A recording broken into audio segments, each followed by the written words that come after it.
আমার প্রিয় পোশাকের মধ্যে শাড়ি হচ্ছে আমার কাছে অন্যতম। আমার ভীষণ ভালো লাগে আসলে শাড়ি পরতে।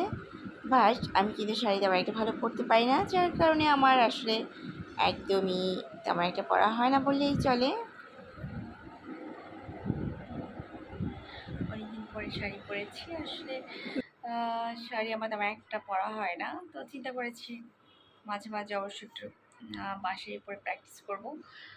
তাহলে আমি আসলে বাইরে যাবার সময় একদম একটু পারফেক্ট হবে আর কি পরাটা।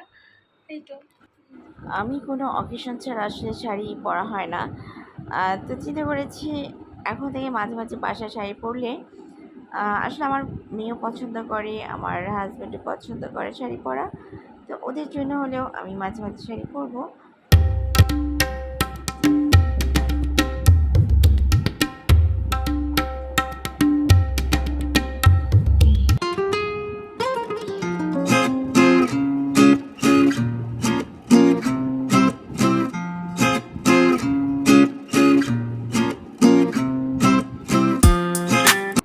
হচ্ছে ম্যাঙ্গো জুস আমার হাজব্যান্ড এইমাত্র আমার জন্য করে নিয়ে আসছে। অবশ্য আমাদের তিনজনের জন্যই করেছে। সে আসলে এই জুসটা খুবই মজার বানাতে পারে। ওই যে বলেছিলাম না, বিয়ের আগে আমার আব্বু সবসময় আমাদের জন্য ফল কাটতো, সব কিছু সেই আসলে করতো। ফল কাটার দায়িত্বটা সেই নিয়েছিল। এখন বিয়ের পর আমার হাজব্যান্ড। তো আমি এদিক থেকে খুবই লাকি আসলে। এটা হচ্ছে পরের দিন সকালবেলা আমি আর আমার হাজব্যান্ড হাঁটতে বের হয়েছিলাম। ঠিক তখনই আস্তে আস্তে গুড়ি গুড়ি করে বৃষ্টি পড়তে পড়তে মুষলধারে বৃষ্টি।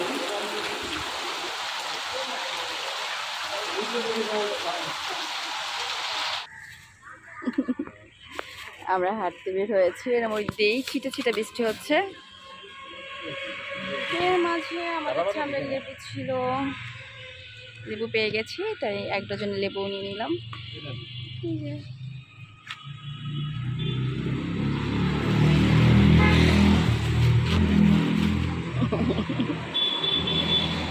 কি সুন্দর করে না গিফট দিচ্ছে।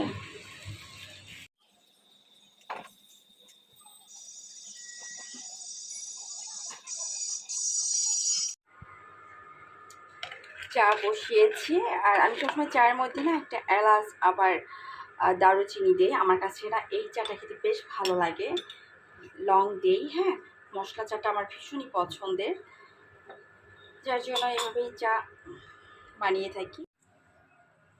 নিচ থেকে হেঁটে আসার পথে আমি শাপলা এনেছি, আম এনেছি। হ্যাঁ, কারণ সবজি আমি গতকাল কিনেছি, বেশ কয়েক আইটেম সবজি কিনেছি। তো আম আসলে আমাদের কয়েকটা কেটে খাওয়া হয়ে গিয়েছে। এই আমটা না শক্ত কিন্তু বেশ মিষ্টি। সকালবেলা যখন আমি আর আমার হাজব্যান্ড হাঁটতে বের হয়েছি, তো নিচে যাওয়ার কিছুক্ষণ পরে বৃষ্টি শুরু হয়ে গিয়েছে। আর প্রথম তো ঝিরঝির করে বৃষ্টি নামলো, তো দেখলাম কিছুক্ষণের মধ্যে বেশ অনেক জোরেই বৃষ্টি নামা শুরু করেছে। তো আমার মনের আশা আসলে পূর্ণ হয়েছে। আমি এরকম বৃষ্টিতে ভেজা ভীষণ পছন্দ করি। তো আসার পথে আবার 1 ডজন লেবু নিয়ে আসছি। দেখলাম যে ভ্যানে করে করে কয়েকটা ভ্যানে অনেক লেবু নিয়ে বসে আছে।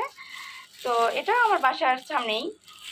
তো গেটের ওখান থেকে নিয়ে আসছি আসলে লেবু দিয়ে, আসলে লেবু শরবত খাওয়া যাবে।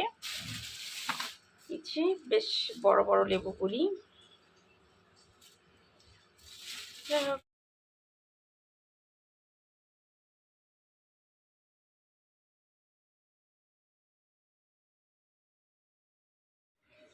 এই যে চিংড়ি মাছ দিয়ে আমার শাপলা এবছরের জন্য প্রথমেই রান্না করলাম।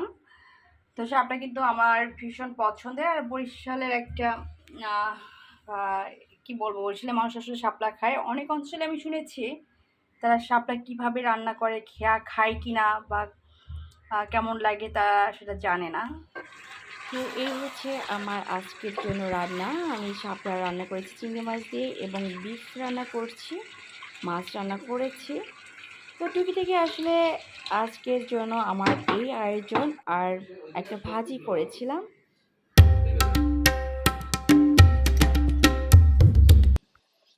এখানে হালিম রান্না হচ্ছে, গরুর গোশত দিয়ে হালিম রান্না করেছিলাম আমি কুরবানির দিন।